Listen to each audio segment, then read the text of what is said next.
Hello everyone, দেখো এটা আমাদের আগেকার বাড়ি ছিল। এই বাড়িটা ফিশারি করা হচ্ছে, তাই আমরা এলাম। এখানে গাছপালাগুলো বিক্রি হচ্ছে, সেইগুলো দেখতে এলাম। আমাদের এখানে একটা বড় আম গাছ ছিল, সেই আম গাছটা কাটার ফলে এতগুলো ছোট্ট ছোট্ট আম হয়েছে। দেখো বন্ধুরা, আগে আমাদের এই পুরনো বাড়ি, এখানে আমি আগে ছোটবেলায় যখন লাইট ছিল না, তখন আমি এই বাড়িতে শুতে আসতাম, এই ঘরে থাকতাম। আর এই যে পুরনো পুকুর দেখছো, এই পুকুরে কত স্মৃতি জড়িয়ে আছে। এই পুকুরে আমি ছোটবেলায় চান করতাম, ঘুরতাম। এই ঘরগুলো ভেঙে দেবে এখন, সব স্মৃতি চলে যাবে আমার ছোটবেলার।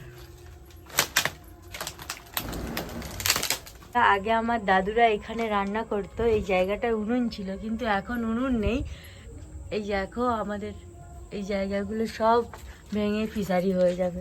কত স্মৃতি ছিল ছোটবেলা থেকে, সব চলে যাবে আমার এই ছোট্ট পরিবারের সবাইকে আসার আমন্ত্রণ রইল। আমার মিনি ব্লগ যদি তোমাদের ভালো লাগে বা যদি কিছু ভুল ত্রুটি হয়, আমায় ক্ষমা করে দিও। আমার পরিবারের সবাইকে আসার স্বাগত জানা রইল, অনেক অনেক ভালোবাসাও রইল তোমাদের।